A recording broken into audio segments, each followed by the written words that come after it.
So good evening and welcome to week 5. It's Alex Drosaglio here with fifth week of Introduction to the Middle Way.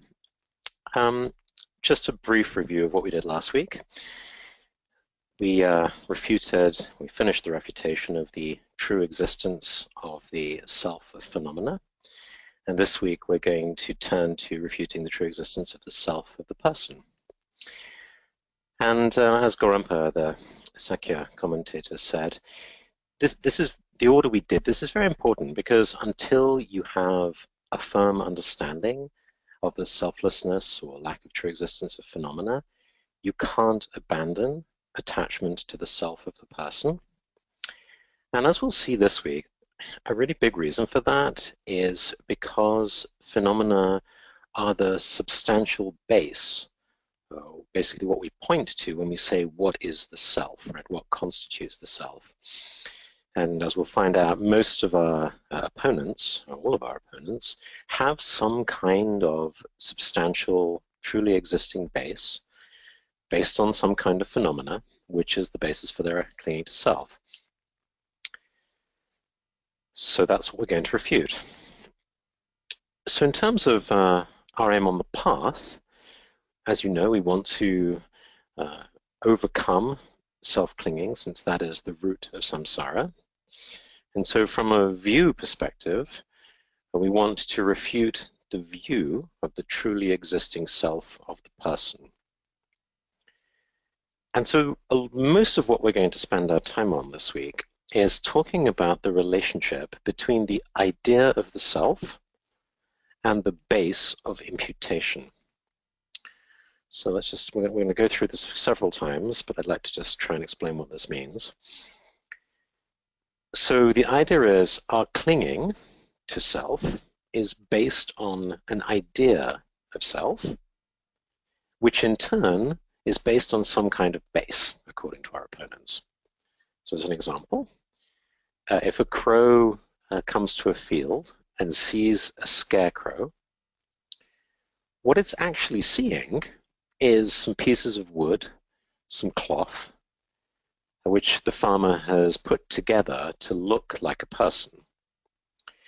And the base, therefore, this wood and this cloth, is used by the crow, intuitively, to create the idea of a person. Right? So we say the idea of the person is based on this substantially existing base of the wood and the cloth. And then because the crow now has this idea that there is a person in the field, it becomes afraid and flies away rather than eating the grain. So again, we have a base, the wood and the cloth, the idea of the person that then is imputed upon, and then that leads to the self-clinging, the emotions, and all of samsara. And what Chandrakirti is going to show in this part of the text is that there is no base that underpins the idea of self. And our idea of self is completely imputed without a base. It's ungrounded. It's unconstrained, which is part of the reason that practice is possible, right? Part of the reason that we can change our view of self, because it's not founded upon anything real. So we'll see that quite a lot this week. So as usual, I'd like to begin with the verses from the 10 bulls. So this time 6 and 7. So verse 6 is riding the bull home. Mounting the bull, slowly I return homeward. The voice of my flute intones through the evening. Measuring with hand beats the pulsating harmony, I direct the endless rhythm. Whoever hears this melody will join me. One's comment: the struggle is over. Gain and loss are assimilated. I sing the song of the village woodsman and play the tunes of the children. Astride the bull, I observe the clouds above. Onward I go, no matter who may wish to call me back. And number 7, the bull transcended. Astride the bull, I reach home. I am serene. The bull too can rest. The dawn has come. In blissful repose within my thatched dwelling, I have abandoned the whip and the rope. Comment. All is one law, not two. We only make the bull a temporary subject. It is as the relation of rabbit and trap, of fish and net. It is as gold and dross, or the moon emerging from a cloud. One path of clear light travels on throughout endless time. So I love these verses. We're already getting the sense here that we're able to conclude all our refutations and then reach home. And that's hopefully what we'll get to at the end of this section. We will have transcended the bull. In this case, transcended any kind of clinging to a base for ideas of self or consciousness or anything like that. And so we can rest. And from the perspective of the hero's journey, we're now coming to the end of Act 2. Right? So this is really Scene 3, our third week in Act 2. And traditionally in the hero's journey, this is called approaching the inmost cave, where the hero gets everything that he thinks he wants, and the final challenge will come next week. And indeed, by the end of this week, we will have established that all phenomena are empty, and then the self of the person likewise. So there is no longer a root for attachment and suffering. Nothing truly exists. Subject and object will be equally empty. So in the text, one of the first things Rinpoche talked about was language, and just reminded us that, as we've seen in previous weeks, we have different language for view and for path, different terms for different times. And in particular, when we're establishing the view, we use words like emptiness. When we're on the path, we'll use words like Buddha nature as well. But it doesn't mean something different from emptiness. And likewise, when we talk of the result, we will talk of Dhammakaya. But again, that means the same thing also. So just to be clear, we'll hear all these different words like emptiness and Buddha nature. We might think they refer to something very different. Right? One feels like a tremendous absence, and one feels like almost the ultimate presence in terms of qualities. But actually, it's the same. Another thing Rinpoche wanted to talk about is just reintroducing some of the important terms that are used by the Prasangika Madhyamika. And he touched on several, but for example, a couple are Tawaten Mabibikap, which means the time of establishing the view.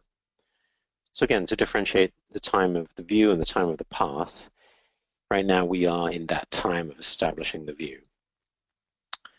Another term is Matak Machepa, which is not analyzing, as Rinpoche put it, using the reasoning of any particular doctrine. So we'll come back to that later as well. When we ask what does it mean to analyze the conventional truth, because we saw last week, if we analyze it, it falls apart. And yet we also know, to get by in this ordinary world, we need to figure out, how to do our taxes, how to buy the right food at the grocery store. So there's something about everyday life that involves some thinking, that involves some analysis. But it's a different kind of analysis, right? We're not trying to establish the ultimately true existence of phenomena in that case. And so it doesn't cause us to become opponents of Chandrakirti. And we'll see that more later as well.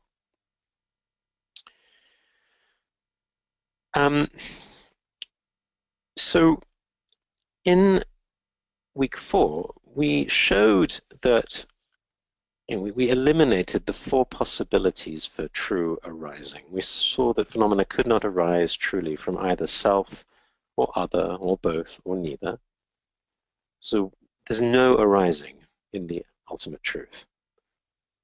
And yet, of course, in the conventional truth, we all see objects in the world. We see people, we see objects, we see phenomena. And of course, Chandrakirti needs to be able to communicate. And so when we talk about arising conventionally, as we discovered last week, we talk about it in terms of dependent arising. And Roshi just also wanted to emphasize, let's be precise with our language. Otherwise, the Dharma will become degenerated. So he said, let's be clear that Chandrakirti is not establishing emptiness, he's establishing dependent arising. And indeed, he's establishing or explaining dependent arising based on the selflessness of phenomena and the selflessness of the person. And it is important just to remind ourselves that the ultimate truth, the ultimate view, is completely non-dual, beyond any words, beyond any concepts. We can't say anything. There's no point even trying. We can point a finger at the moon, but mute. We can't say anything. And yes, relatively, we need to speak, we need to teach, we need to function in the world. And so that's when we speak of dependent arising. As we saw, in the same way that Thich Nhat Hanh sees the cloud and the rain in the piece of paper, it is actually part of our conventional way of thinking that phenomena are based on lots of different causes. And so even though we wouldn't necessarily use the term dependent arising, that is what the conventional cowherd would think, which is in keeping with Chandrakirti's approach, right? Because he is a prasangika madhyamika that accepts conventional truth. Rinpoche just reminded us, when His Holiness Dalai Lama teaches, again, he doesn't say the view is emptiness. He says the ultimate view of Buddhism is that things are dependent arising and action is non-violence. Okay, so verse 120, starting the text. Just a reminder, what we're going to do is differentiate the idea of self-clinging, which is the problem we're trying to solve, from the idea of self. This is the object that self-clinging refers to. And remember, it's an idea, it's not the self itself, right? It's an idea of self, and different schools will define it very differently. And then there is the base upon which the idea is founded. And, in some of our opponents, they have many, they have different definitions of what that base might be. But Chandrakirti says it's not based on anything. Well, this actually is very similar to what we talked about last week when we talked about the perception of what humans would call water in the six realms. And as we said, fish might see it as a home, humans might see it as something to drink, the pretas might see it as pus and blood and excrement, and so on. But it's not as if any one of those perspectives is correct, right? There's no privileged view of what is the underlying phenomenon. And as we saw last week, there is actually no underlying phenomenon or base upon which these incorrect projections are made, at least not according to Chandrakirti. Yeah? According to him, the problem is not that we see the base wrongly, it's that we see anything dualistic at all, right? Because there is no truly existing base. So it's that same idea very much is what we're going to do this week. And, just a reminder, we're not going to attempt to refute self-clinging directly. We're going to refute the idea of self. So like a good doctor, we want to look for the root cause. We're not just going to treat the symptoms. And as we'll see, all of our opponents are substantialists, right? They have some kind of truly existing base, even right up to the Svatantrika Madhyamika and the conventional truth, right? So hence, this is why we were so focused on eliminating clinging to the true existing self of phenomena, right? Because that's the foundation, the base that all these other opponents are going to use. And as we said already, because for Chandrakirti, the idea of self is baseless, it is arbitrary. Right? It's only because of our habits that it seems to have a certain stability or a certain identity. Right? So if you ask, well, where do we get these ideas of self, this idea of self, where do we get them from? Well, it's our acculturation. It's family, tribe, nation, language, Facebook, newspapers, Hollywood, advertising, right? All of these things give us ideas, and once we've been swimming in that water for long enough, it becomes our habitual way of thinking about ourselves. But because it's arbitrary, because it's not founded on anything truly existing, we can tell a different story. Right? We can have a completely different idea of self. So, for example, we take refuge. We change our idea of self from being an ordinary samsaric being to someone who is now relying on the three jewels. We take the bodhisattva vow. We change our idea of self, right? We no longer see ourselves as the sort of selfish, economic, rational optimizer that economic theory might say, and instead we choose to define ourselves as a bodhisattva who is motivated and has the aspiration to liberate sentient beings. In the Vajrayana, we may choose to visualize ourselves as a deity. Right? So we are free to completely change the idea of self that we are using. Now, this may seem fairly radical because we're so used to a certain idea, but it's what Chandrakirti is telling us. And indeed, we can go to tell a story that is completely without an idea of self, which is really what the view of the middle way is about. Now, as we've seen last week, the extent to which a path is considered a higher path or a more direct path is the extent to which it teaches emptiness or non-duality more directly. So similarly, some paths will proceed very slowly in inviting us to change our idea of self, refuge, bodhicitta. Others will proceed more quickly, the Vajrayana, the idea of deity practices, sadhana, visualization. And some will move extremely quickly, right? So Mahamudra, Mahasandhi, which is always, paired as a nice complement to the Madhyamika. Right? So we can go completely beyond needing any kind of reference for self. And so, depending then on how we choose to change our idea of self, this then becomes the basis for our practice, which will take us to enlightenment.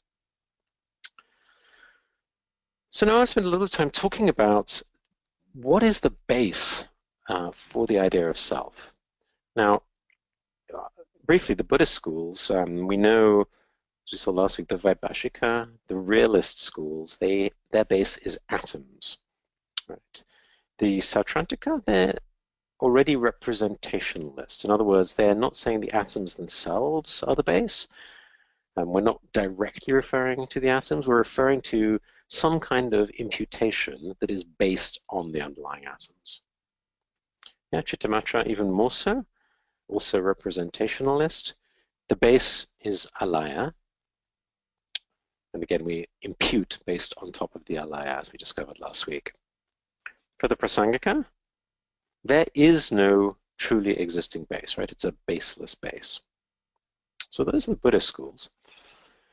I wanted just to spend a bit of time on what are the Western ways of thinking about this, just because my guess is for many of us, when we cling to ourselves, it's much more likely to be based on a Western sort of theory. So just in brief, in the late 19th century, we had depth psychology, right? So people like Freud. And for him, the base was the ego, the id, the superego. Right? He had theories of the unconscious, the way these different psychic systems interact. So although it's still used in therapy, it fell out of favor scientifically because it was not predictive. So in the early 20th century, from roughly the 1920s to the 1950s, psychology was then founded on behaviorism.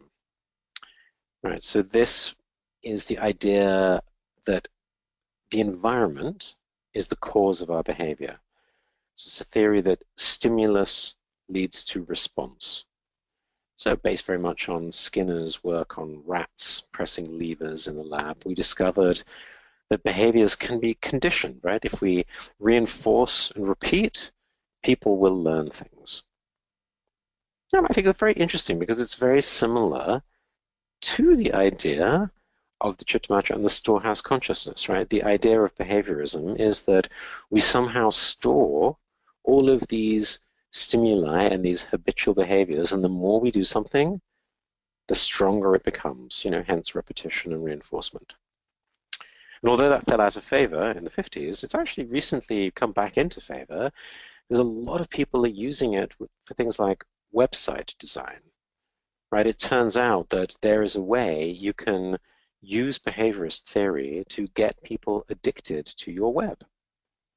There's a whole, Silicon Valley is very curious now about how we can create habit formation, addiction, getting people to repeatedly spend time on websites.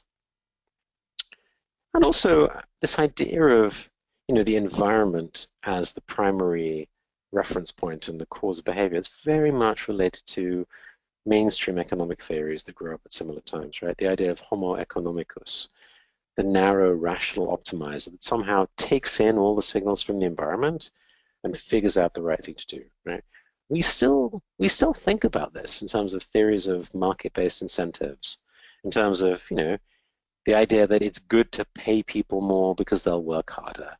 Even though it turns out that's not true, the number of companies that still buy that kind of behaviorist view of how people are motivated is very high. And actually, I think it's good to even to reflect for yourself, right? For those of you who are parents, when you think about how do you choose to motivate your children to do something, how many of you will, use this idea of rewards, this idea of giving them treats for when they've done something good, and so on and so forth. That's a very behaviorist way of thinking. Okay, from the 50s onwards, we had cognitivism, right, which came in after World War II, when the behaviorist approaches turned out to be useless for training soldiers to use new technologies, to deal with stress. So Noam Chomsky wrote a very famous critique in 1959 of behaviorism, which really started the cognitive revolution. And also developments in computer science showed that relatively simple rules can generate very complex behaviors. So all of a sudden, psychology was like, okay, that's interesting. Maybe we do actually have mental models and rules which are generating a lot of what we do. Right, so the main focus for cognitive psychologists is on mental processes that affect behavior. Attention, memory, perception, language, metacognition. Put simply, that mindsets drive behaviors. And that's a very Buddhist view as well, right? When we say view, meditation, action, right? We very much in Buddhism hold to the idea that our view drives our behavior. That's essentially quite a cognitive approach. And so in cognitivism, it's not just that stimulus leads to response. It's now a three-step process. Stimulus leads to some kind of thinking or choice, and then that leads to response. Although, of course, when we're triggered emotionally, the amygdala hijack, then our reactions may bypass that kind of process. But as with Buddhism, more thinking, more awareness, more mindfulness is considered a good thing in cognitivism. Now, cognitivism itself developed, right? And from the mid-1980s, people started to question, well, surely our decision-making isn't just based on rules, but based on intuition, based on learned patterns. And people started to question, well, the early ideas of, artificial intelligence were all very rule-based expert systems. And so the critics were saying, well, those will never get us to really understand how humans make decisions, because we have unconscious intuitions, attitudes, knowledge about the world. There's a context or a background, what Heidegger called the Dasein. It's not stored symbolically, at least that's what they thought, but intuitively. And so at the time, people said, look, there's no way we're ever going to be able to find a conceptual way of talking about our intuitions.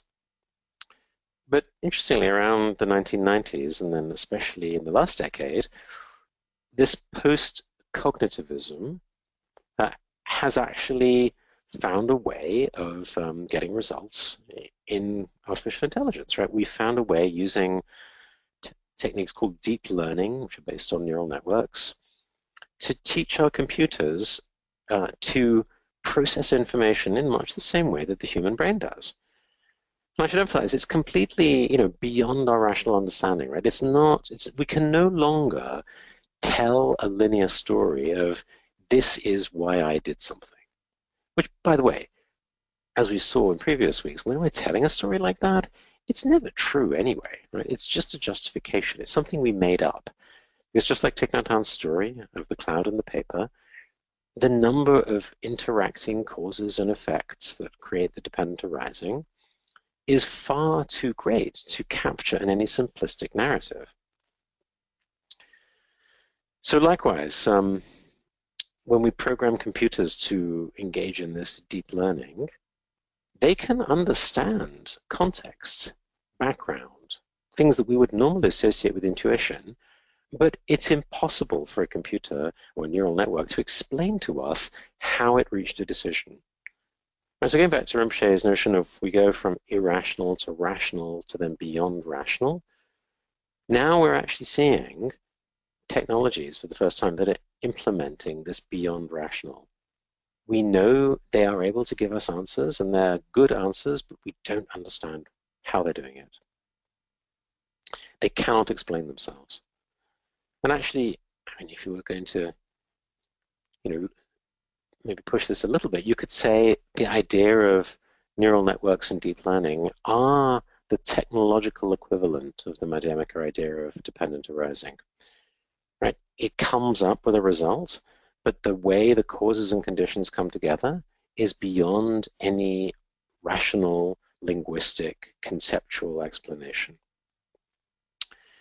Just a moment more on this. I mean, it's like the difference between the first chess-playing computer and the first Go-playing computer.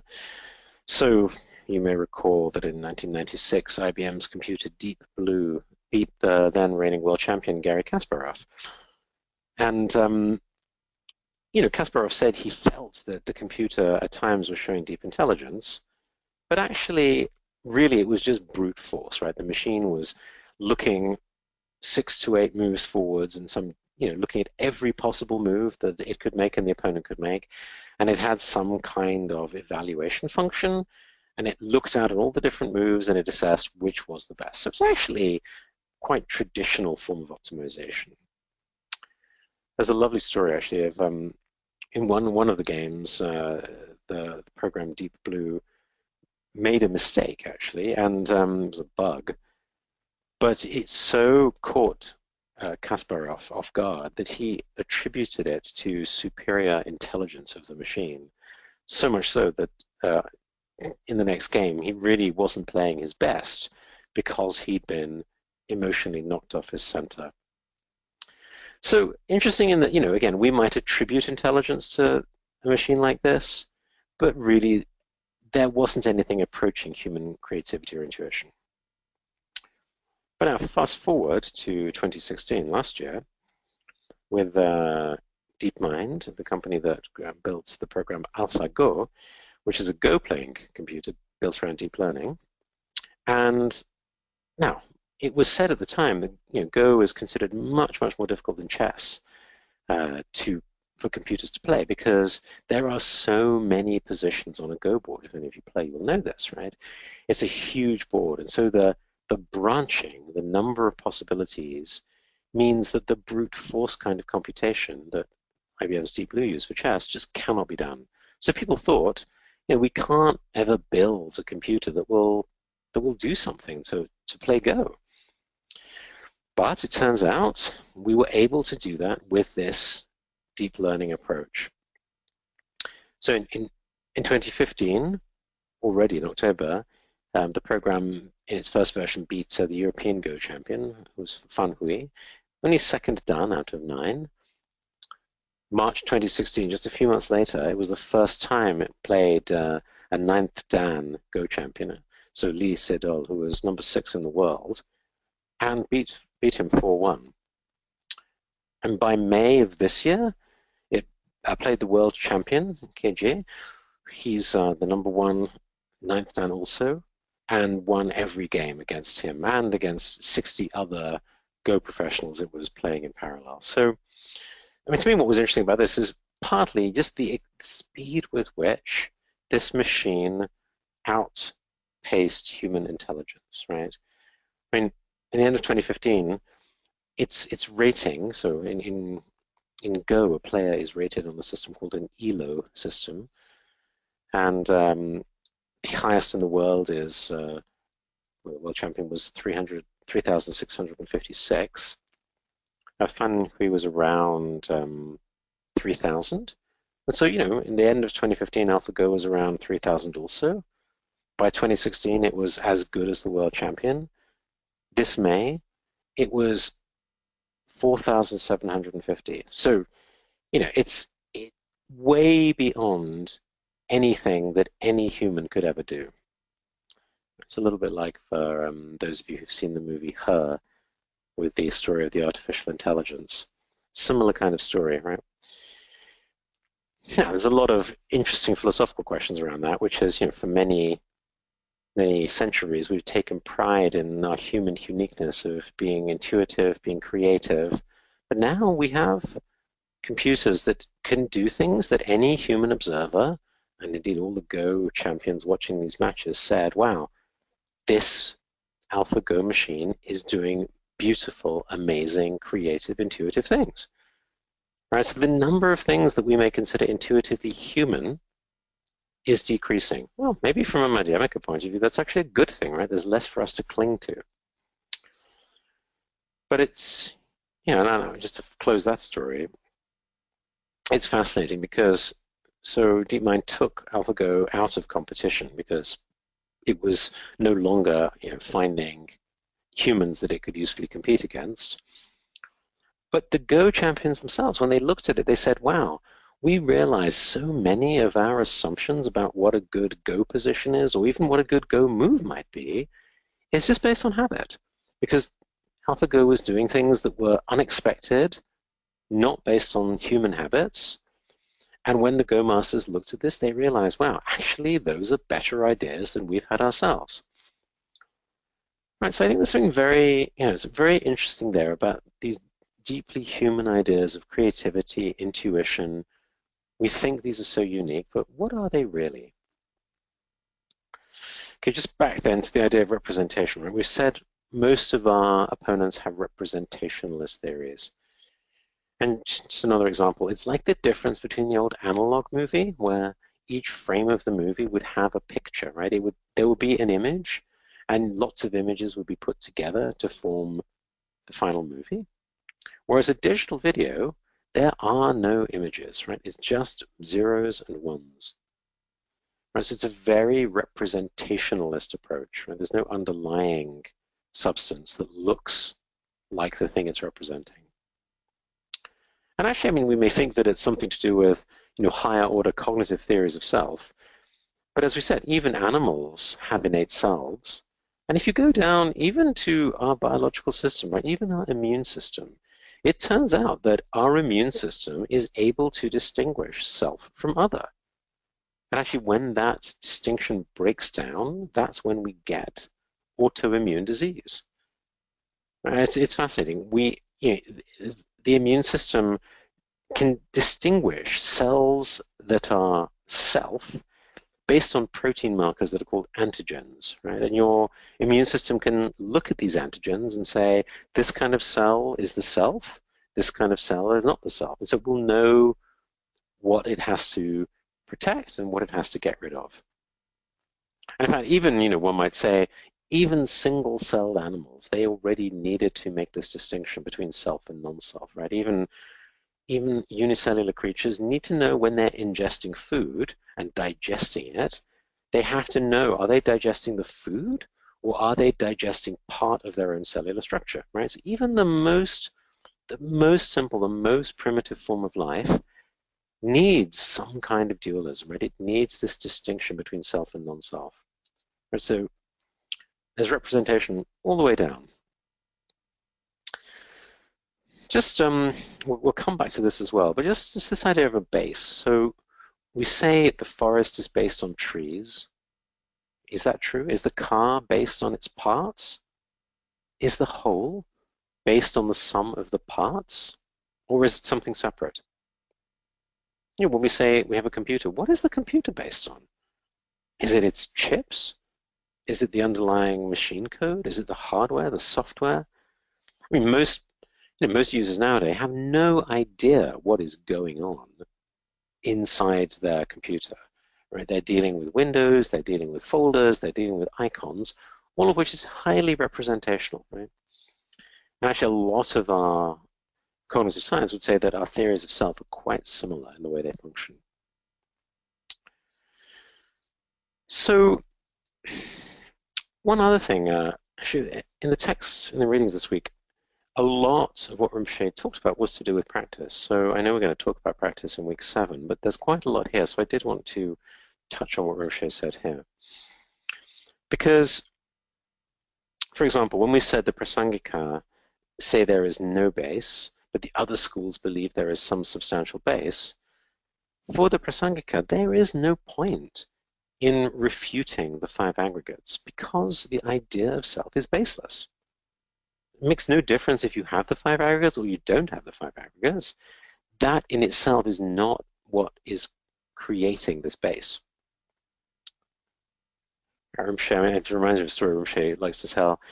You know, just because you go to the mountains to do your retreat, that doesn't actually mean you've left samsara behind, right? You could be continually distracted, right? The base of your distraction may have nothing to do with your physical location, whether it's being in the busy samsaric world or being in some beautiful remote mountain hideout. So there's another lovely Zen story that captures this. It's called Muddy Road. Tanzan and Ekido were once traveling together down a muddy road. A heavy rain was still falling. Coming around a bend, they met a lovely girl in a silk kimono and sash, unable to cross the intersection. "Come on, girl," said Tanzan at once. Lifting her in his arms, he carried her over the mud. Ekido did not speak again until that night, when they reached a lodging temple. Then he could no longer restrain himself. "We monks don't go near females," he told Tanzan, "especially not young and lovely ones. It is dangerous. Why did you do that?" "I left the girl there," said Tanzan. "Are you still carrying her?" So I love that story, right? Again, just this idea of what are we using as the base for our self, for our identity, for our self-clinging. And when we do our practice, when we go on retreat, are we really confronting that base?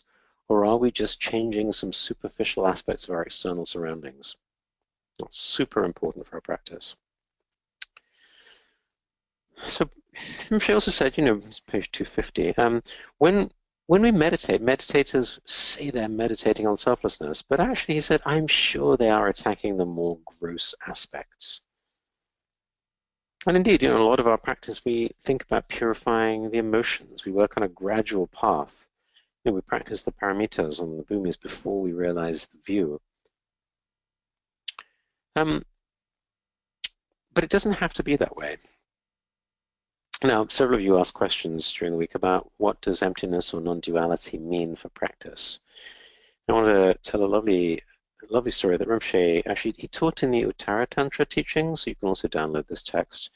So 2007 teachings. And this is the teaching on the horse and the donkey by Padampa Sanjay. He said this: "You pray to the Buddha, thinking that he's in front of you, like an object with you as a subject. You have tears in your eyes. You're whining and complaining, full of emotion in your practice, all of that. And then, suddenly, you remember that Buddha is emptiness. Buddha is your mind. There is no truly existing Buddha. This information comes to your mind. But then, you don't know what to do. Suddenly, your devotion disappears. Tears stop. The yearning, the longing stops. And Padampa Sanjay said, when that is happening, it's like riding a horse. But then you think, oh, I want to get back to my old mode of devotion. You want the Buddha there again. You want yourself here with the Buddha out there. So you go back, you start crying, there's all this emotion, there's devotion, there's inspiration. And Padampa Sanjay says, that is like dismounting the horse and riding the donkey. And Rinpoche said, I think the conclusion is you should try to ride the horse as much as possible and have the donkey nearby, so that when you fall, at least you have a donkey. It is better than nothing. This is the Buddhist path. You know, although the path is so holy and precious, it needs to exhaust. If the path does not exhaust, then you are not really practicing. It's like sharpening a knife. You have a stone and a knife and you rub them together. And the so-called sharp knife is actually nothing but the exhaustion of the stone and the exhaustion of the iron. There is no new phenomenon called a sharp knife that comes from somewhere. It's basically an exhaustion of the stone and the iron. And the path is like this. When you practice devotion and compassion and all the rest, which is like the iron, and the stone, which is like your defilements, when you rub them together, both of them have to exhaust. Right, so we'll say this a lot, right? This is such an important teaching. So many of us as practitioners, it's not just we want to get attached to our practice, to the idea that we are bodhisattvas, the idea that we're Buddhists. We have this special connection with our sadhana, our deity practice, our mantras. Right? We have a strong ego identification, a clinging. All of that has to go.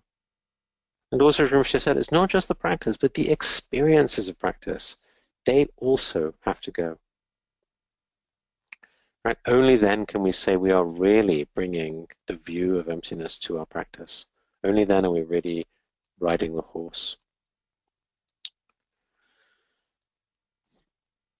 So, again, back to this idea that this idea of self is baseless. As we said already, it's because of that we can freely choose a different idea. Right? We can practice mindfulness in the Shravakayana. We can practice Lojong in the Mahayana. We can turn happiness and suffering into enlightenment because we can choose to see what happens differently. Right? We can reinvent ourselves as bodhisattvas. Right? In Vajrayana and deity practice, we can reimagine ourselves as deity. And all of this works, all of these practices work because the base of the idea of self is nothing to do with our five aggregates, right? They're not in any way causing or constraining our idea of self. Rinpoche talked a little bit about even in Dzogchen perspective. He said, if you have certain great faculties, then maybe all this establishing the view is not necessary, because at the very moment that your master introduces the nature of phenomena, then you'll have a glimpse of emptiness. And based on this glimpse, you stabilize recognition. And then you get rid of all your clinging and fixation. But most of us don't have this kind of superior faculties. I'll give another example, but this is 251. He said, look, if your guru tells you to do something totally ridiculous as your path, then your mind will start to have all kinds of doubts. And that shows we lack the superior faculties. For someone devoted to the guru, who understands emptiness, everything is acceptable, right? As we've seen before. We're not constrained by rationality. Some more lovely practice advice, 252. Rinpoche said, our masters tell us that understanding is like a patch on clothing. Experience is like a mist in the morning. We should not be attached to them. But no matter how many times our masters say this, we are nevertheless very attached to our understanding. We're very fixated on our experiences. So that's how we know we don't have these superior faculties, because we're not listening to our masters. Right, as we saw previously, it's like the three kinds of students, or J. Cole's example of the three kinds of listeners, right? How do we cultivate that ability to actually hear what our teachers are telling us? She also says something quite interesting about the implications of the baseless self for therapy. Because actually, a lot of our approaches to therapy are based on understanding how the way we are today is based on our history, right? What happened with our childhood, our parents, our experiences in life. How did all of that come to construct an idea of self, right? So the therapeutic model is not that the idea of self is baseless, but rather that it is based on our entire psychological history. Right? Our presence is somehow overdetermined by our past. And here in 253, Rinpoche said, he said, I don't know very much about Freud, but if he'd read Chandrakirti, his theory would maybe be different. He said, for instance, my parents are very compassionate. They really took care of me very well. But I went to a Freudian psychoanalyst pretending to be a patient. And I could find so many reasons to brood about my life, saying, in the past I was wronged by my parents. But upon hearing Chandrakirti, we realized that all of these stories, this unconscious, this subconscious, it's all imputed.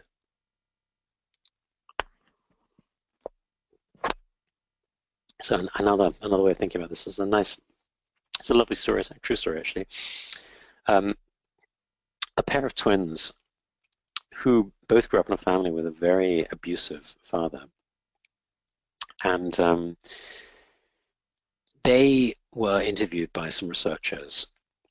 And they'd had very different experiences, actually. One of them was very happily married, was a very devoted and loyal and kind and gentle husband. The other one was himself quite abusive, right? Had had an unsuccessful marriage, which had ended, in a very messy divorce. And, a lot of psychology looks at twin studies. So these researchers were really curious. How was it that these two twins had come up with such different approaches to their marriage? And so they interviewed the twin who had got divorced, and they said, well, tell us your story. Why did you get divorced? And to cut a long story short, he said, well, with a father like mine, what do you expect? Right? So for him, it was very clear his history, his psychology, his upbringing had basically conditioned him so that it was almost inevitable that he would play out the same patterns.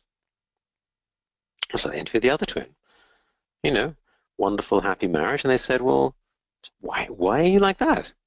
And the amazing thing is, he said, well, why do you think? It's because of my father. Right, so both of the twins gave the same root cause, but they had interpreted that, they'd responded to that in completely different ways.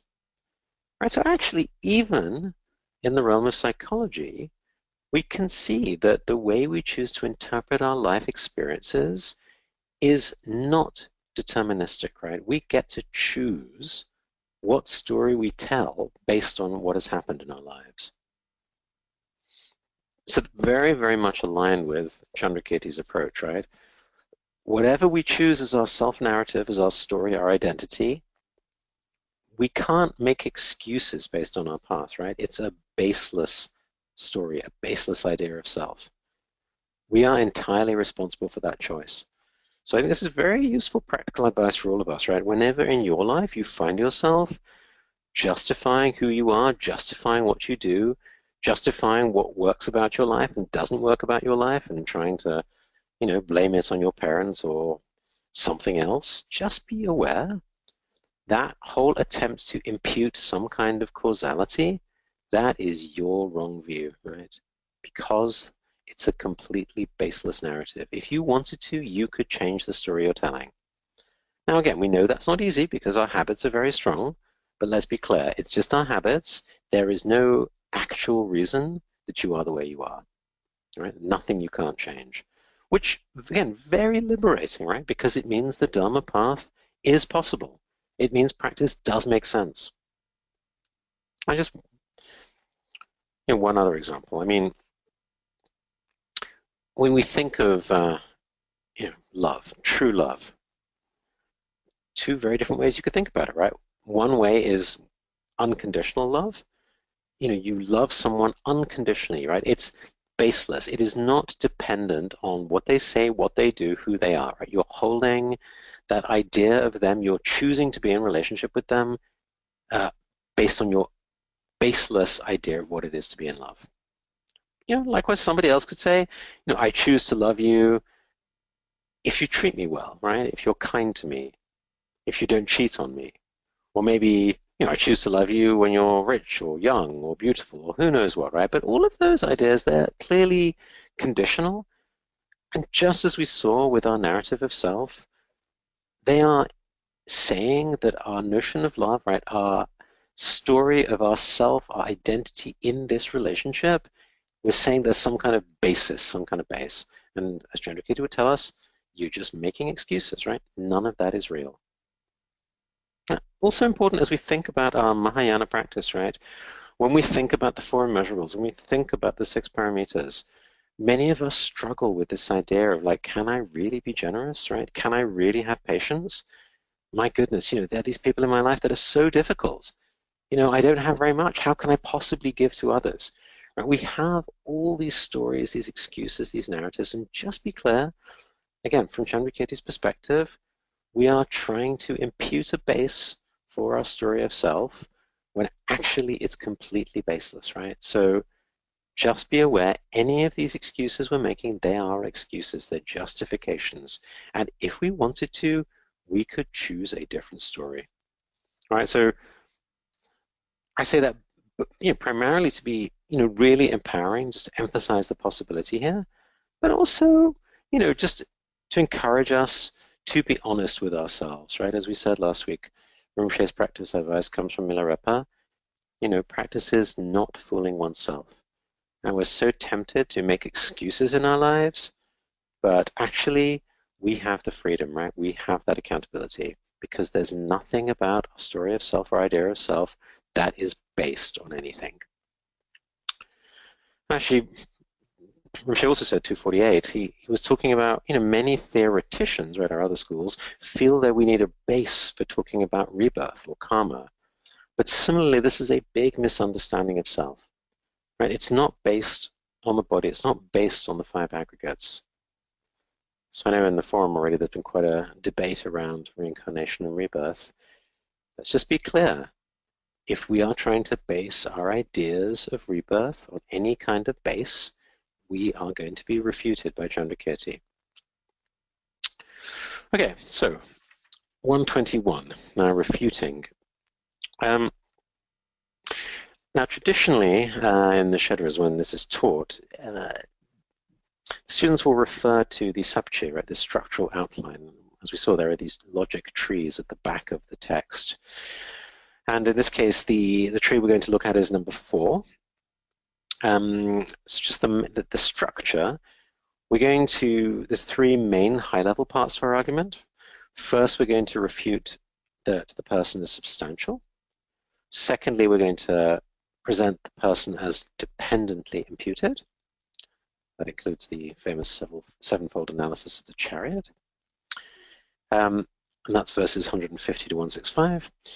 And then we'll apply the same logic to all existing things, right? That's verses 166 to 178.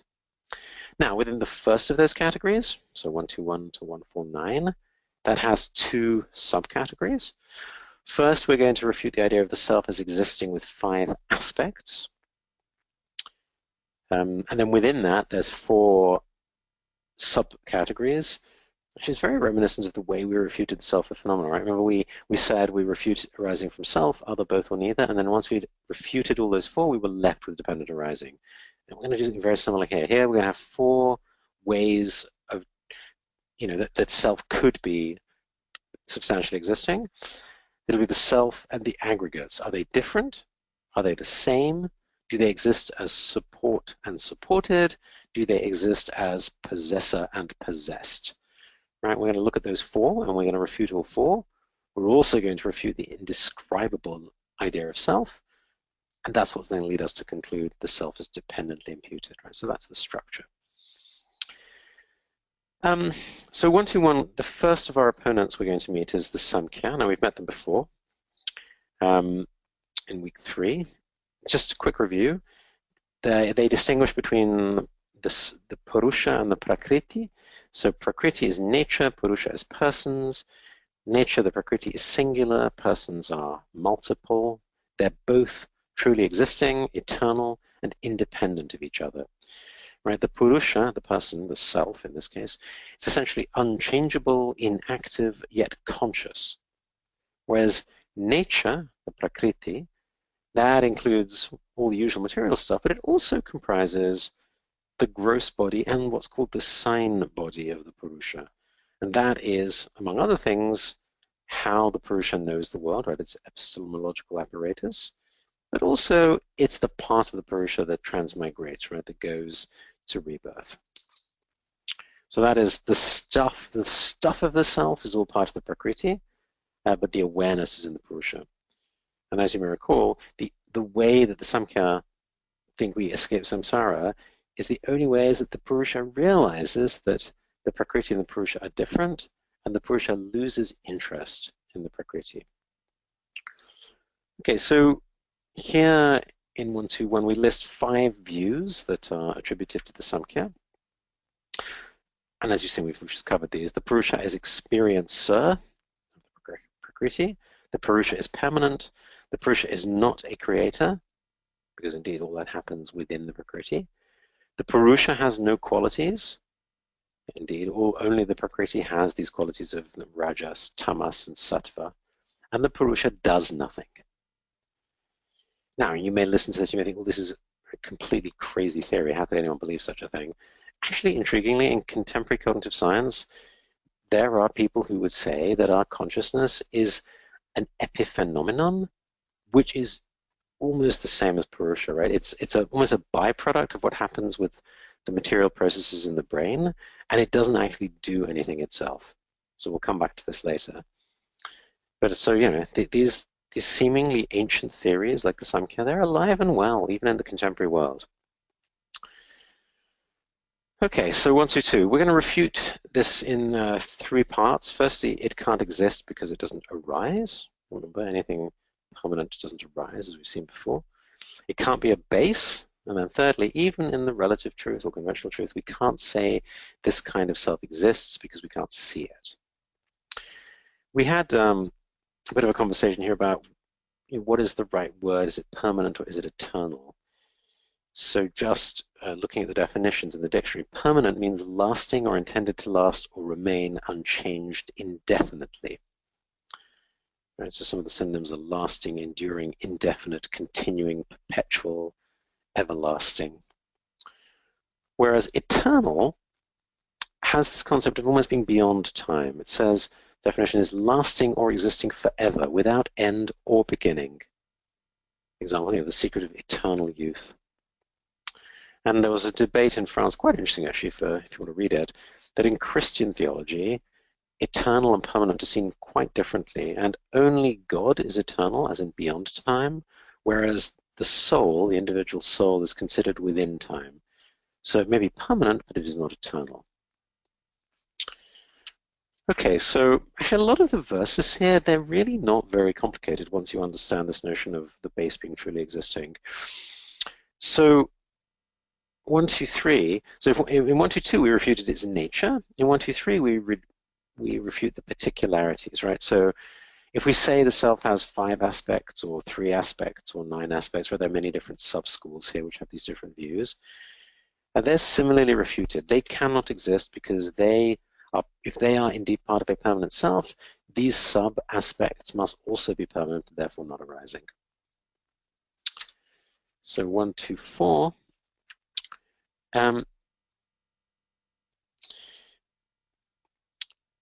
If the self and aggregates are truly separate, then why couldn't the idea of self arise from looking at something other than the aggregates, right? Why would we have to look at the aggregates to come up with our idea of self? Why wouldn't we look at something different, like a tree? So this is a problem we've seen before. For this to work, we need some kind of connector, and we know from our previous encounters that any time our opponents start invoking a connector, we know they don't really have an answer. And the last two lines of 124 and 125, we know this Purusha can't be conventional truth because even animals have an innate self-clinging, but they clearly don't have any kind of imputed self. Okay, now 126, so that's the idea of self and aggregates are separate, right? The Purusha and Prakriti are separate. Now the second opponent from 126 is where the self and the aggregates are the same. And now this is one of the early Buddhist materialist opponents, the Samityas. So I'll talk a little bit about some of the early Buddhist schools. Actually, the Wikipedia page is very good on this. There were supposedly, 18 or 20 different schools. This one, the Samitya, was claimed that the person, or in Sanskrit, the Pudgala, the carrier of the skandhas, truly exists, right? So there's a set of schools called the Pudgalavada, right? All of which believe there's this truly existing entity, this Pudgala, which transmigrates, right? Goes from life to life. And that is their way. Remember, we have to deal with this problem of karma and rebirth. How does it work? And their way of dealing with it was by imputing this Pudgala, which is like some kind of bank account. It gets transferred from life to life. Now, as we saw already, the subsequent Buddhist schools didn't accept this. So even the Sautrantika, they said, yes, maybe we might have these atoms, but the person only exists as a label, right? It's an imputed reality. It's not actually a material reality like this Pudgala. And the individual unit of the Pudgala, it's made up of the same stuff that everything else is made, right? These smaller than atom-like things called a paramenu. And when they combine, they become the skandhas. It's worth noting the school, by the way, was also an outlier within Buddhism. It was strongly criticized by the Theravada, the Sarvastivada, the Madhyamaka, and indeed, lots of scholars found there was no support in the Pali Nikayas for their idea of a person. I mean, just in passing, I find this quite fascinating, right? They were, the most populous non-Mahayana sect in India, double the number of the next nearest school of Buddhism, and yet, the supposedly intellectual or more sophisticated schools of Buddhism had refuted them, and yet their popularity was not dented one little bit, right? And of course, we see this today all the time in everyday situations, our political life, our social life. Just because something is been proven to be wrong does not mean it's not still popular. I think I say this just so we can remind ourselves when we think about our own intuitions about self, we may think something is right because it's intuitive, it's simple, it's popular. Like the Pudgalavada was popular because people found it very intuitive that this Pudgala would go from life to life, right? It's a nice, simple story to explain how karma works. Now, the fact that it doesn't work, that didn't seem to matter, right? So I think similarly for us, a lot of us, and again, you'll see this in a lot of the debates that are now online in the forum, we can find some things to be more intuitive and less intuitive, and we'll very often promote a concept that is intuitive, something that fits with our understanding, rather than something that is actually correct. So really to watch out, because we will all have that tendency. So again, just a little bit more on the early Buddhist schools. There was a split at the Second Buddhist Council, which was in 334 before the Common Era. Basically, the split was around what should the rules governing the Vinaya actually be. And one of the sects who then became the Stavitavada, right? They split away from the conservative majority, the Mahasamkhya, because they wanted to add some additional rules to the Vinaya, whereas the Mahasamkhya did not want to modify the original Vinaya. So the Stavira, that means elder in Sanskrit, which actually became the word Theravada, because Thera means elder in Pali. That had a number of sub-schools, and three in particular. So one, the Pudgalavada, which includes the Samityas, which we're going to talk about now. They actually died out when Indian Buddhism died out. There's a second sub-school, the Vibhajavada, which became what we today know as the Theravada, right? So that actually survived as a school. And then the third sub-school was the Savastivada, and their two main sub-schools were the Vaibhashika and Sautrantika, right? And the Savastivada basically means someone who affirms the existence of the dharmas of the three times, right? A theory of all that exists. And interestingly, their teachings refer to the six paramitas, the Bodhisattva yana. The Vaibhashika, they held to something called the Mahavibhasha Shastra as authoritative. Right? It was a big Abhidhamma treatise that was, had lots of affinities with the Mahayana. Because it was the Mahavibhasha Shastra, they were called the Vaibhashikas. Right? They disappeared in the late 7th century. Not quite clear what happened to them. Potentially they were absorbed into the Sautrantika. Right, the second school, the Sautrantika, the second sub-school of the Savastivada. Unlike the Vaibhashikas, they did not uphold the Mahavibhasha Shastra. Instead, they emphasized the Buddhist sutras, right? So the word Sautrantika, that name means one who upholds the sutras, right? So just to be clear what they were all about. So that's the first group, all of them, the Stavitavadas, and then the second group, the Mahasamyikas, as we said, the original conservative majority. Interestingly, a lot of scholars now say they were the originators of the Prajna Paramita Sutras, the Tathagata Garbha doctrine, or the Buddha nature teachings. So they probably were the proto-Mahayanists. Right? They believed in two truths. They believed in transcendental and, super worldly qualities of Buddhas and Bodhisattvas. They also saw arhats as being fallible. So really, accepted the Mahayana. Okay, so that's just giving a bit of a sense. So within all of those schools, we're not actually looking then at the more advanced early Buddhist schools. We're looking at one of the very early ones, right? These Pudgalavadas who did die out, who are these strongly materialist schools who believe that the self is in this Pudgala, which is material, right? It's substantially existing. So lots of lots of problems with this. So 127, 128, 7 extremely fallacious implications. I think they will pretty much make sense.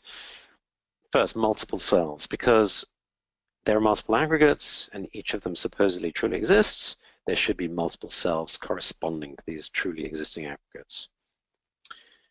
Number 2, if the aggregates are substantial, the self should therefore be substantial also. Yet, the Buddhists are saying that the atoms truly exist, but the self is an imputation. It's not substantial, right? Like the trees in the forest. So that's a contradiction. Third one, if indeed you believe that the self truly and substantially exists, like the aggregates, why would you abandon clinging to the self? Because you've just said that it truly exists. By the way, this is part of the reason that the self of phenomena became much more of a concern in the Mahayana schools than in the early Shravakayana schools, because schools like these Pudgalavadins, they weren't worried about the emptiness of phenomena because they actually accepted truly existing phenomena. Okay, number 4, another consequence. Your self will cease to exist upon enlightenment, right? Because if at that point you're free of your aggregates, it will be like a sudden disappearance.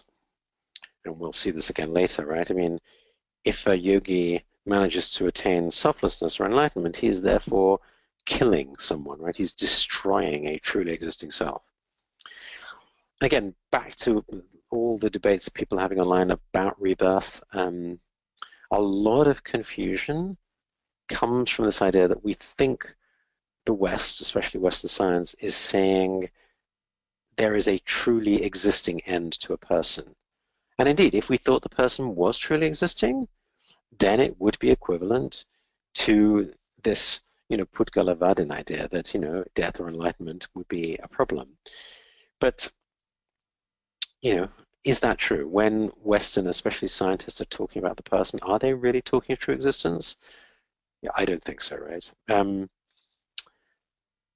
Okay, next one, number 6.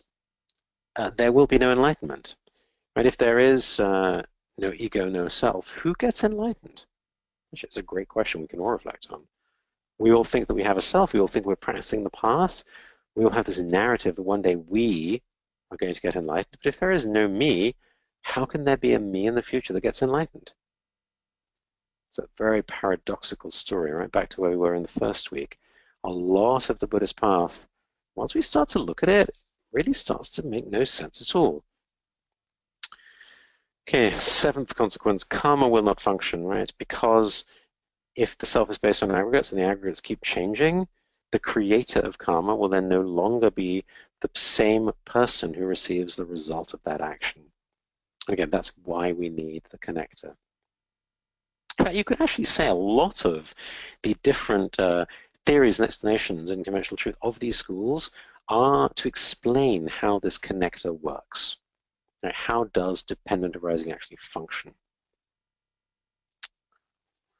Okay, 129. Again, this sense of a continuity or a connector is linking self with its results, but again, as we've seen just as the same argument we've had before, this is a circular argument. And also the last line of 129, the Buddha, the famous 10 questions or 14 questions, he did not discuss if the aggregates and self were identical or not, whether the world is eternal or not. And indeed, if the Samitiya were correct, then surely the Buddha would have been able to say, yes, the self is the same as the aggregates. So the fact he didn't do that is another reason not to accept that view. Right, 130, as we've already seen, from the yogi's perspective, when he realizes non-self, the aggregates will disappear, but that would mean he would get the bad karma of killing someone. 131, if in seeing emptiness, the yogi only sees the emptiness of the imputed self, he's not seeing the empty nature of form, so he could still feel desire upon seeing a beautiful form. As Chindraketu says, it's like keeping a poisonous snake in your house, but telling other people, hey, there's no elephant. Right? So you might be refuting this imputed self, and yet all the real problems of self-clinging and emotion, the poisonous snake, you haven't touched. Okay, then 132 and 133, we're saying there's no scriptural references in the sutra, as we already saw. Right? They don't have this notion of the Pudgala. Okay, so now we talk a little bit about the gathering of the self in 135, gathering of the aggregates. Is the self the gathering of the aggregates or not? And in 135 we say, well, no, it can't be, because the Buddha taught the self is the protector, it is the enemy, it is the witness. And a mere gathering could never do this, right? There needs to be some higher order subject that can see the aggregates as an object, right? If everything is at the same level, if everything is just aggregates, there's not some aggregates that could somehow be a subject with reference to the others as an object. So already we don't trust this idea of the gathering of our aggregates. But I think it's actually really, really important, because I think for most of us, I've seen so many questions on this over the years, a lot of the problem is this idea of whole and parts, right? And in particular, how we explain this seemingly magical property of what it is to be a conscious self. So I just want to talk a little bit about this, because we are, regrettably, very linear, very kind of evolved to function on the African savanna 10,000 years ago. Our brains, our minds are not very good at doing a complexity and nonlinearity, right? And consciousness is a complex, nonlinear phenomenon. So we've seen this already. If you look at the history of science, there were so many things that people used to explain with magical explanations, which science then found out not to be true, not necessary. So for example, right until the 18th century, people used to think you needed something called phlogiston. It was like a fire element, which people invoked to explain fire. And if you look at fire, it seems magical, right? You light a piece of wood and then fire comes as if from nowhere. What is the nature of fire? People could not accept that it was some material nature, right? They needed to invoke something magical, special, extra. Right? Similarly, until the 19th century, nobody knew how to explain the diversity of life, right? We needed a creator God until, Darwin came along with the theory of evolution. Similarly, until the 19th century, people could not explain how is it that light is transmitted, right? People knew that light has to go from, the sun to reach the earth. We know that it moves in some way, but we also know that space is pretty much a vacuum, right? So how does light travel? So literally thousands of years, people had this notion of ether to explain the propagation of light. And again, we saw this was false too in the 19th century. Likewise, until the 19th century, we thought that there was something special about living things, right? And we explained it with this élan vital, right? This idea of some special thing that marked out the difference between a living phenomenon and a non-living phenomenon, right? The idea that life could be an emergent property of something material. I mean, to be honest, I think for most of us today, that still feels very counterintuitive, right?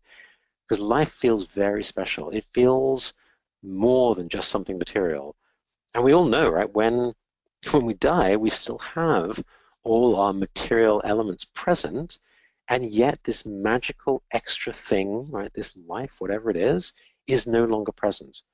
Right, and just that seeming absence of something magical, it makes, this is why, why did people come up with ideas of soul? The idea that upon death something leaves the body, because it looks and intuitively feels like life has this special quality. But again, we now know that is not true. We do not need magical explanations. Of course, by the way, Chandrakirti would be completely on our side with all of these, right? He does not believe that we need any base to explain these imputations. And a lot of people would say, now that we're debating consciousness and the philosophy or the mystery of consciousness in the 21st century, I said a lot of people are criticizing people who want some base for consciousness, saying, you know what? They want some extra element. They want something to explain the mystery or the magic. And yet, it's in all likelihood just like all these previous theories, just like phlogiston, the ether, just like the élan vital, right? The idea of life itself. We do not need something extra. We do not need something magical to explain consciousness. Okay, so this idea of parts and whole, there's two ways, right, that the parts could make a whole. So I want to distinguish what I would call a jigsaw puzzle from a computer. So for any of you who used to play, a child's jigsaw puzzle, you have all these different pieces that are cut up in little shapes, and when you assemble them correctly, you see the image. Now, if you've got a couple of pieces missing, you still basically know what the image looks like, right? You can take out a piece and you can still see the whole picture. Right, so that's the model of the parts form the whole like a jigsaw, right? There's another model, which is like a computer, where again, if you have all the different pieces of circuitry all there together, you have then a functioning computer. But unlike a jigsaw, if I take out one piece of your circuitry, the computer no longer functions, right? Whatever this magical essence was of a functioning computer, we lose that, right? So they're two quite different ways that the parts can make a whole, right? In the first one, the parts are making a whole that is at the same order, the same level, right? Nothing new, nothing emergent is being created. Whereas in the second, when the parts of the computer come together, there is a new level of function, a new order that is working. So traditionally, this is called emergence, right? One definition from the economist Jeffrey Goldstein, he says, it's the arising of novel and coherent structures, patterns, and properties during the process of self-organization in complex systems. Right, so again, really important because a lot of our contemporary understanding of self is that it is an emergent property, right? It's like a computer, it's not like a jigsaw. And I think it's it's a little problematic because a lot of Chandrakirti's refutations are based on a reductionistic model. It's a very jigsaw-like model of self. So we may find this kind of refutation not so helpful against our opponents in contemporary philosophy of consciousness. I just say this as a warning, right? Not to say that his argument is not still valid in its conclusion, it's just that his opponents, compared to contemporary opponents, were very unsophisticated, very simplistic. So back to emergence. Even within emergence, there's two different kinds, right? There's the kind which is called weak emergence, where the parts can produce something that can be predicted. Right? And here the example is a flock of birds. Now, you see individual birds, you might wonder how is it that they form a flock? But actually, it turns out with some very simple rules about, maintaining similar speeds and maintaining similar distance from each other, you can predict the shape of a flock. Whereas for strong emergence, it's saying that you cannot simulate or predict what emerges from the parts. Right? This is not reductionistic. And the classic example is the water molecule, right? Because we know water is made up of hydrogen and oxygen. Right? We know those constituent atoms. We know the properties of those atoms. But despite knowing this for a very long time and doing every imaginable piece of analysis in physics and chemistry, we are completely unable to derive or explain or predict the properties of water just by looking at hydrogen and oxygen. Right? There's something emergent that happens when oxygen and hydrogen atoms come together to form a water molecule, where there are new properties, emergent properties that could not be predicted at the level below. Right? It's not amenable to reductionistic explanation. So even in physics, this is true, right?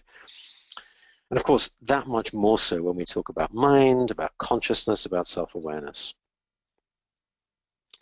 And I don't want to go into too much detail here, but there is an interesting debate about people who seek to refute the ideas of emergence, notably a philosopher called Jaegwon Kim, a Korean philosopher, and he argues that all these emergent properties are epiphenomenal, right? In other words, they don't truly exist. So they're side effects or byproducts of physical processes in the body.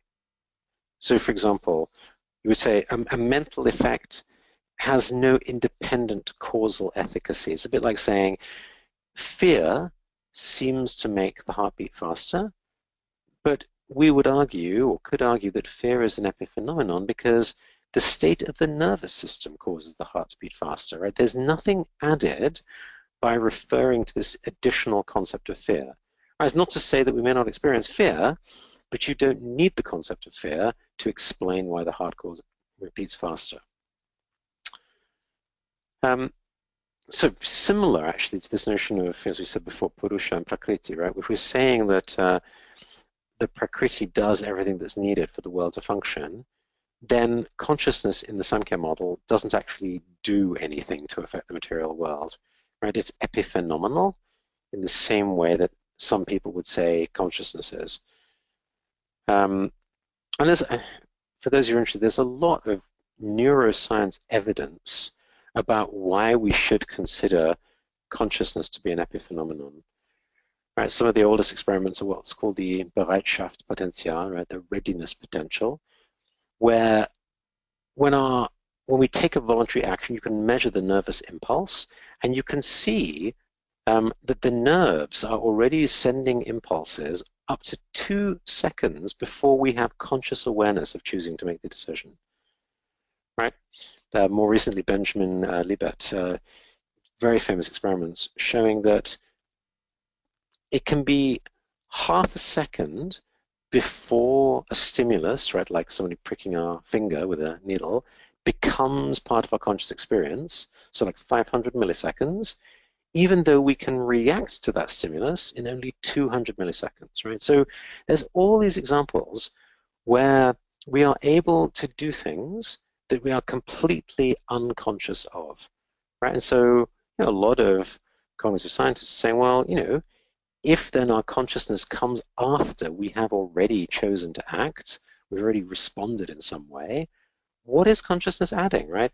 Is it actually doing anything, or is it just a story that we are telling ourselves? And if we're just telling ourselves a story, then why might we be doing that? Again, I'm not going to go into that. There's a lot of really interesting theories and evidence about why these things might be the case.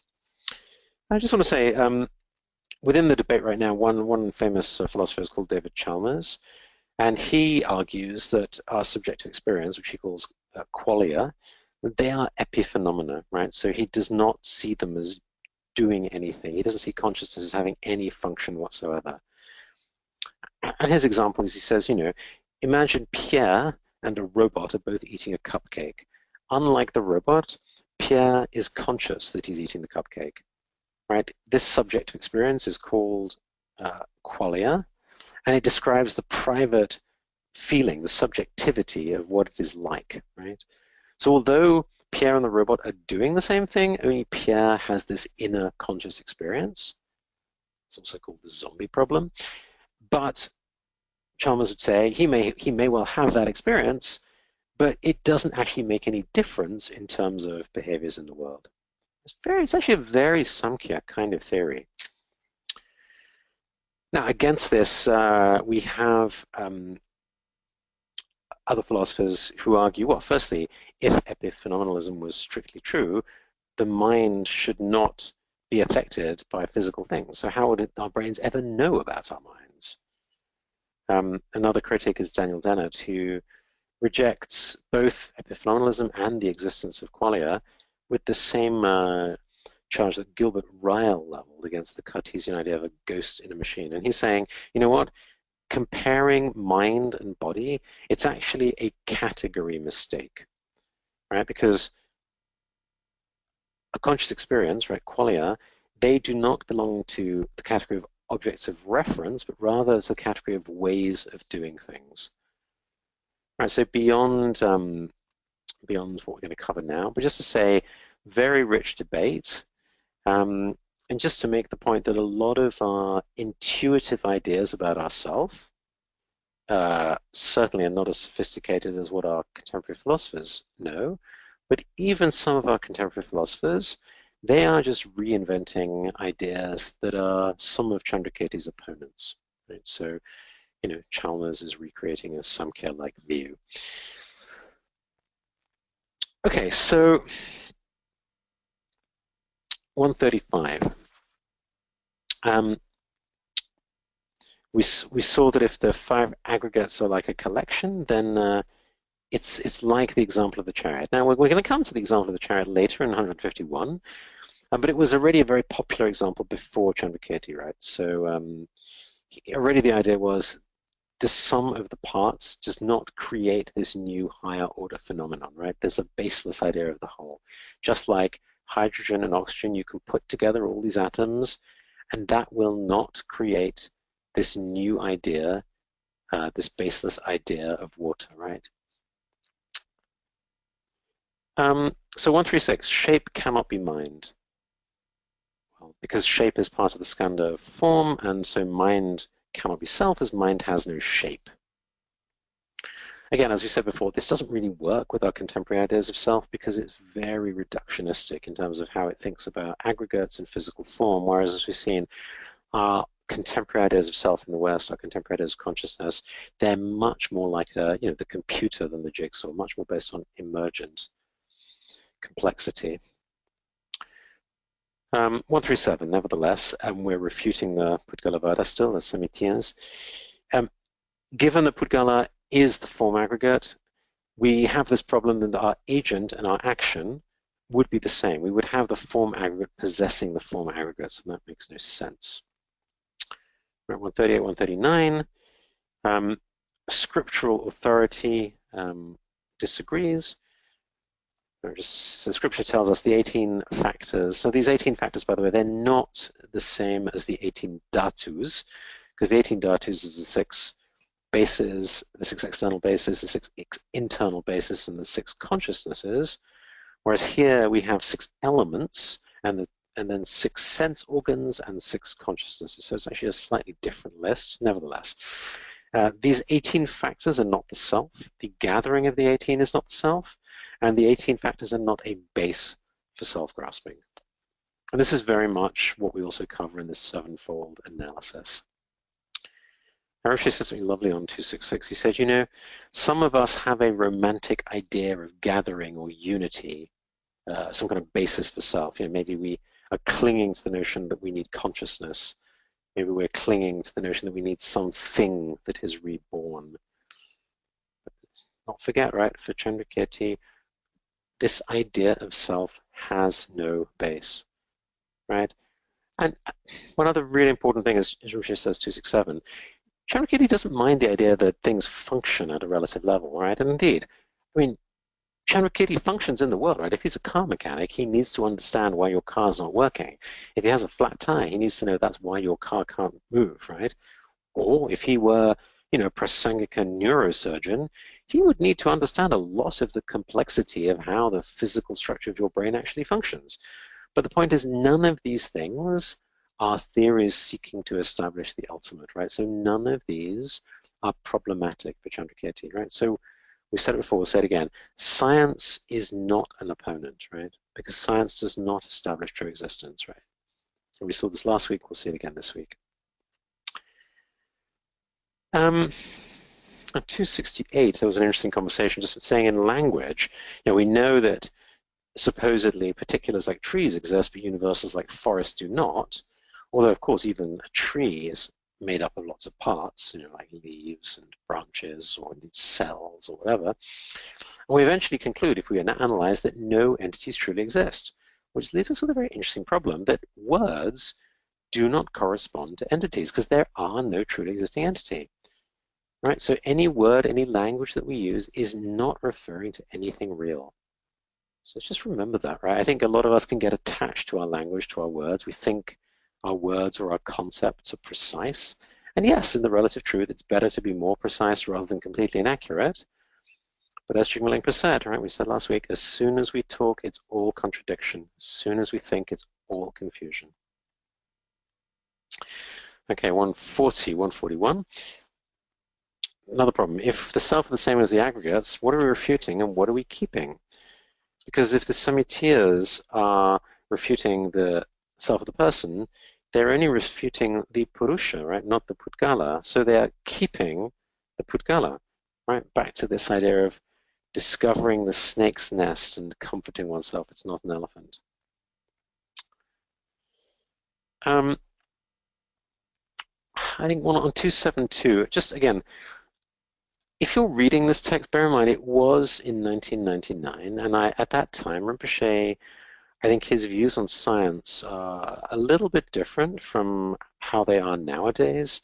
I mean, in 1999, he was quite openly challenging or questioning whether science should in fact be an opponent of Chandrakirti's, but more recently, that's not the case. So if you read the blog post I wrote earlier this week, I'll just quote, when he taught the two truths in Bodh Gaya in October 2014, he said we should not see scientists as enemies of Chandrakirti. Instead, we should understand the scientific philosophical notion of falsifiability as part of the definition of valid relative truth. Right, it's a very important statement. Right. Of course, as you also know, His Holiness Dalai Lama has also said we need to accept that conventional truth in the scientifically literate 21st century is very different from conventional truth in pre-scientific India and Tibet, and that correctly understood there should be no conflict between science and between Madhyamika. Right, so I think this is again very important because some of us, I think, when we get caught up in notions of karma and rebirth, we start to attack science as an opponent. Remember, science is not an opponent of Chandrakirti's, right? So if our ideas of karma and rebirth become anti-scientific, that means we are imputing some kind of base, which is not something Chandrakirti would accept, right? He does not believe we have a base for these concepts, right? So, you know, self, karma, rebirth, all of these ideas, they are all imputed. They are baseless. Just bear that in mind, right? Right, 273, I mean, but having said that, even though scientists are not an opponent, Rinpoche said, well, look, if Einstein knows the ground of labeling does not substantially exist, which indeed he probably would say, and then Rishi said, if he says this and he can produce a path to understand that, then no more is necessary. And there was a bit of a discussion at that time. I guess that's the big challenge with the West. The view of a lot of Western science and Western philosophy is actually the same view as the Madhyamaka. The problem is we don't have the two truths, right? We don't have a path in the conventional truth that can lead us to realize this view. Right? As a scientist, you can study science, you can even study philosophy of science. That does not mean you are applying it in your own life to deal with your own self-clinging emotions, right? So as we've seen in the past, we may have an espoused theory of emptiness, but unless it becomes our theory in use, unless it becomes what is driving our action, it's of no use to us, right? So scientists are not our opponents. They're just ordinary, conventional, sentient beings who need a path just like the rest of us. Okay, so 142. So remember back to our 4 categories. We were going to refute the self-inadequates being different. So we've done that. That was the Samkhya. Then we just finished the self-inadequates being the same. That was the Samitiyas, up to 141. Now we're doing the next one, which is refuting self-inadequates as support and supported. And then in 143, we'll do self-possessing the aggregates. So 142, very simple refutation.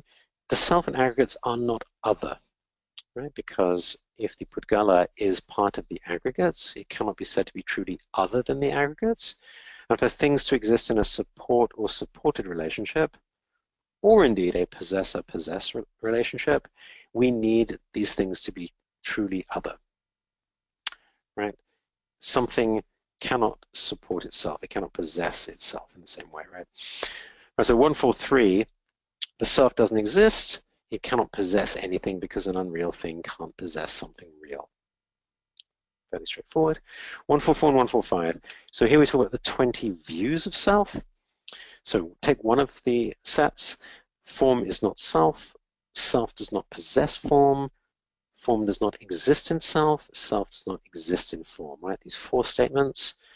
Multiply them by 5 aggregates, you get these 20 views of self, 20 wrong views. And Nagarjuna adds 5 more. He says the self is independent from form, and so on for the other 5 aggregates. And refuting the person as indescribable is the final version we want to refute. This is another school of Vatsiputriya, who are actually, according to the Wikipedia page, an earlier Pudgalavadin school, then evolved later into the Samitiya, and supposedly they agree or hold the aggregates substantially exist, but that the self is inexpressible. And again, here a lot of the refutations are very straightforward. So if 147, if we're saying mind is other than body, it's no longer indescribable, right? So how are we supposed to prove that this self truly exists? Because we can't describe whether or not it's separate from the aggregates. 148, if the ground truly exists but the self based on the ground is indescribable, we can't say if the self is actually different from the ground, right? So we can't say whether or not it's truly existing. 149, they say that Pudgala is an entity different from the skandhas, but entities are describable, right? They're truly existent. They have hard boundaries, like we said, like a marble. But if your Pudgala is inexpressible, you cannot say that it has these kinds of hard boundaries. You can't express whether it's same or different from the skandhas, so you can't actually say if it's an entity. All right, so with this, we've refuted the 4 ways that self could be based on aggregates. And so we're left with this idea that the only option left is that the person is dependently imputed, right? Not imputed on a truly existing substantial self. Just in passing, Rishi said 278, we all have views, right? Let's not think we're so smart that we've suddenly got beyond it all, right? Yeah, the problem is even if as scientists we know the ground doesn't exist, we still have the habitual pattern of thinking the ground exists, right? We still have this clinging to self. 278, he said, you may call yourself a so-called free thinker where you don't think you have any doctrine or philosophical system, but you still have beliefs, and these beliefs are influenced by these doctrines. And this really reminds me of a lovely quote from John Maynard Keynes, 1936. He said, "The ideas of economists and political philosophers, both when they're right and when they are wrong, are more powerful than is commonly understood. Indeed, the world is ruled by little else." This is the part of the quote I love. He says, "Practical men who believe themselves to be quite exempt from any intellectual influence are usually the slaves of some defunct economist." It's exactly what Rinpoche is saying, right? We may think we don't have theories or views, but we are slaves to these various schools in ways we don't even know. Okay, so now the simile of the chariot. Now, originally, this comes in the Vajira Sutta, where the Buddhist nun Vajira is confronting Mara, and she says, "Why now do you assume a being, Mara? Have you grasped a view? This is a heap of sheer constructions. Here no being is found. Just as with an assemblage of parts the word chariot is used, so when the aggregates are present, there is the convention of a being. But it's only suffering that comes to be, suffering that stands and falls away. Nothing but suffering comes to be, nothing but suffering ceases." So beautiful, right? So much later text, the classic analogy of the chariot is from about 100 before the Common Era. A text called the Milinda Panya, the Questions of King Milinda, which records a dialogue between the Buddhist sage Nagasena and the Indo-Greek king Menanda, which is Milinda in Pali, who is from Bactria. This text actually is part of the Burmese Pali Canon, but not in the Thai or Sri Lanka versions of the Pali Canon. Very beautiful, actually, the original text, and actually the translator, Rhys Davids, he says it's the masterpiece of Indian prose, the best book of its class from a literary point of view that has been produced in any country at that time. So quite high praise. So here, Nagasena is asking the king, Milinda, about his chariot. He says, "Is the axle the chariot? Is it the wheels, or the framework, or the ropes, or the yoke, or the spokes of the wheel that's the chariot? Is it all the parts that are the chariot?" He says to the king, he says, "I can discover no chariot. Chariot is a mere empty sound. What then is this chariot you say you came in?" And the king accepts Nagasena's refutation and concludes the chariot is just a conventional designation, right? It is not a truly existent phenomenon. So based on these, Chandrakirti goes for the sevenfold analysis, right? There were 5 that were popular before his time, and he added 2 more. So the 5 are: the chariot is not other than the parts of the chariot. The chariot is not the same as the parts of the chariot. The chariot is not endowed with the parts of the chariot. The chariot is not the contents contained within the parts. And 5, the chariot is not the container that contains its parts. And again, if you think about how we relate to our physical body, you can see we usually fall into one of those. Chandrakirti added a couple more. He said, "The chariot is not an assemblage of the parts, and the chariot is not the shape of the parts." By the way, there's a typo on the page in number 7 because it says it's not the shape of the chariot. It should say shape of the parts of the chariot. These verses, when he goes through the refutation, they only actually cover the last 2 of these 7 because the previous ones had all been refuted elsewhere already.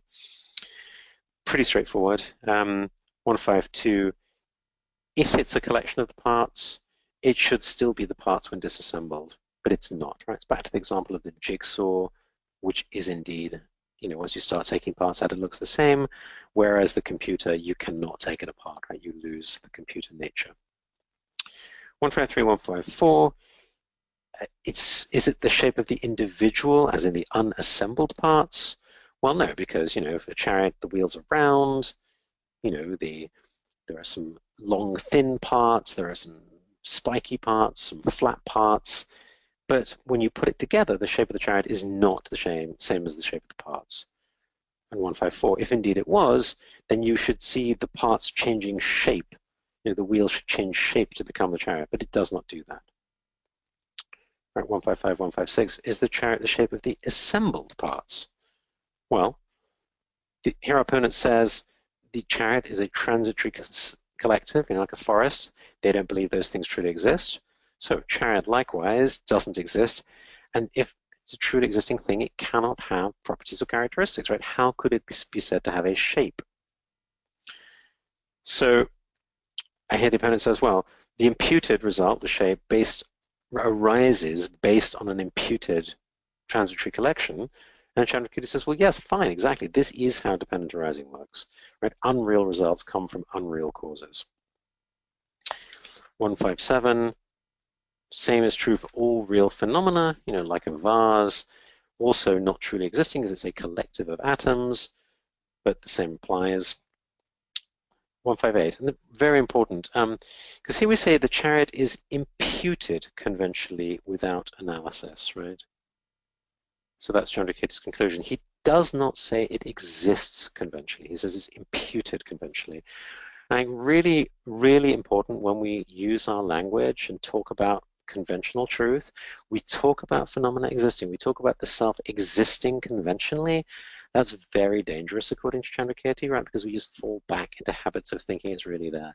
So much better to be precise and say, yes, we impute phenomena conventionally. We impute the self conventionally. Do not use the word exist, right? But, in this same way, we can say a chariot, this imputed idea of a chariot possesses itself. And in the same way, we can say the imputed idea of beings possess themselves, which allows us in the relative truth.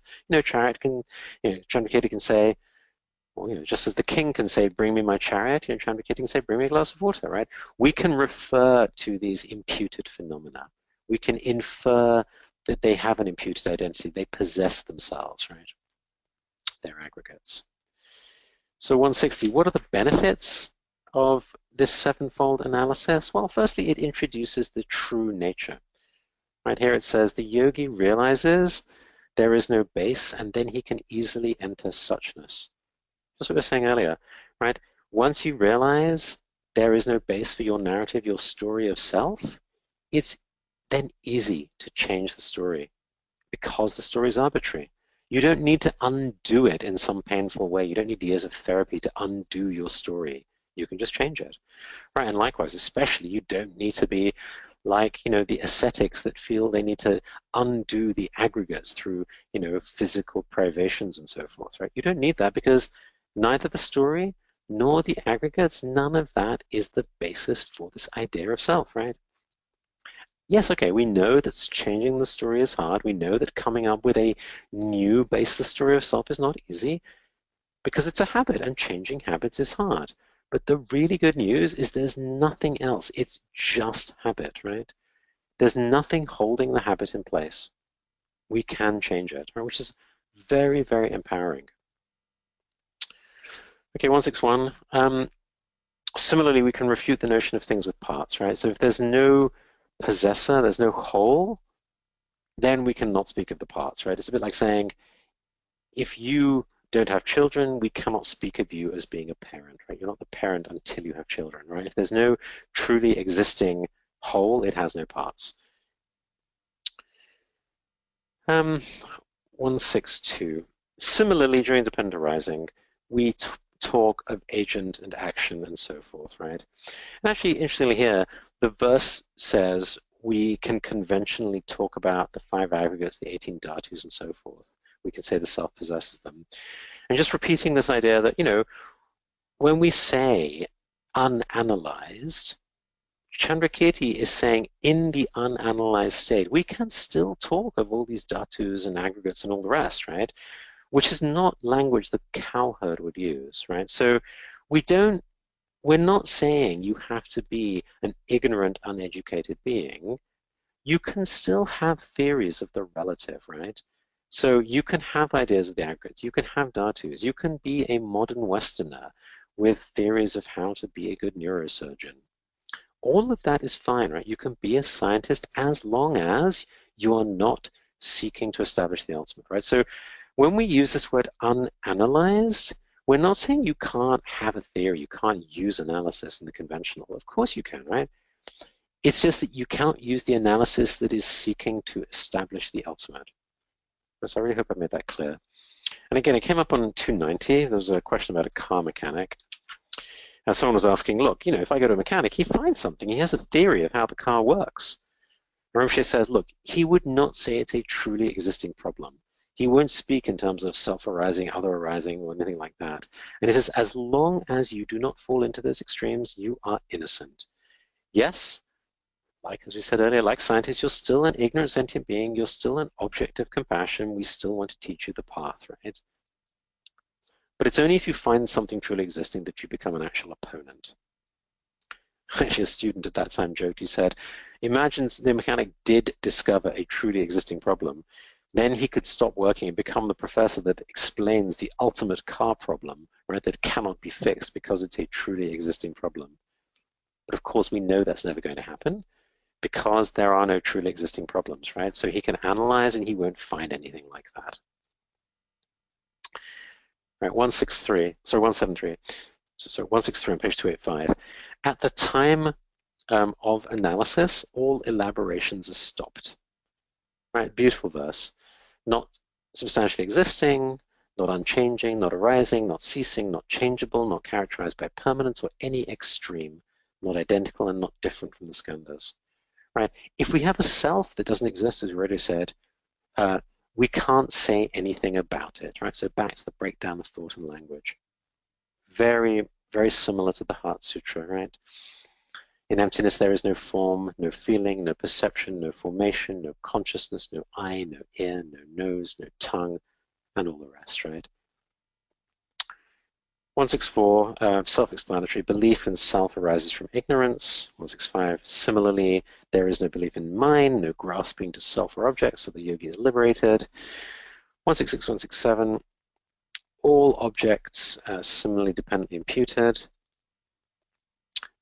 Yeah, actually, 167, I think the translation's a little unclear. The Pamakkara version is good, that's what we just read from the commentary. Whenever mutually dependent objects, whether fragments like potsherds or wholes like pots, qualities like the color white and the thing thus qualified like the conch, passion and its basis, namely the passionate person, firewood to be burned and the fire that burns it. When all these things are examined in the same way a chariot is unanalyzed, all are found to be non-existent. Right, so what we're really saying is any mutually dependent objects, like the parts and the whole of the chariot, are non-existent. Right, so it really does apply to all phenomena. 168, if you have no truly existing result, you have no chariot, you have no truly existing cause. So similarly, you can refute the dependence of cause and result. Then our opponent, tries to refute us by asking, do the cause and result meet? And it's very similar to the debates on truly existing other arising we've already refuted. And he jokes with Chandrakirti 171, 172, does your argument meet with its refutation? And Chandrakirti says, look, 173, I have no view of my own. And he says, you might perceive the reflection of the sun in an eclipse, and there's no truly existing contact, because indeed it's not a truly existing object, but still we see the result. 175, a lovely example actually Rinpoche uses all the time when he teaches this topic on emptiness and Heart Sutra, Two Truths. The idea of a reflection in the mirror, it doesn't truly exist, and yet we use it very practically in the everyday world to make ourselves attractive, right, to do our makeup. So very clear example, something that does not truly exist can still have function in the world. 176. So yes, Chandrakirti says, look, if I had truly existing reasoning, your objection would be fair, but I don't, right? And in fact, he actually says, once I've defeated this rebuttal from the opponent, you should dispose of my reasoning. Don't hang on to it. As we said in previous weeks, the Dharma is like a boat for crossing over, right? It's not for holding on to. And again, for all of us who love these teachings, who love to debate with our friends online and so on, just remember, if you find yourself holding strongly to a view, you might be getting attached, right? As Chandrakirti says very clearly, we are not wanting to get attached to these views. We want to dispose of them. 177, And indeed, why, opponent, are you even trying to prove true existence, right? Ordinary people don't believe in it. It's hard work to explain this. Why are you going to all this trouble to make ordinary beings suffer? So then the final verse from this week, just saying, look, our arguments are not random refutations, right? They are to refute wrong views. And just a reminder, we saw there were these two ways we refuted the two different kinds of self. So we refuted the self of phenomena, the true existing self of phenomena, through refuting truly existing arising from self, other, both, or neither.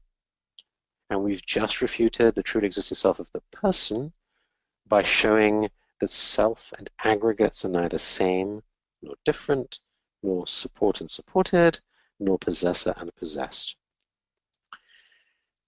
Now, I just want to end actually with some lovely practice advice from Shahad on 291. He said, look, let's remember all of the path is conventional truth, right? Buddha nature, paths, the 10th Bhumi Bodhisattva, compassion, even enlightenment, right? And let's also remember all meditation experiences. Even if we have some incredible meditation experience, some vision of the Buddha, some vision of some pure realms, none of these things, none of the path, none of these experiences are truly existing. And for those of you who've had instructions on things like this, you'll know, you've been taught by our masters, right?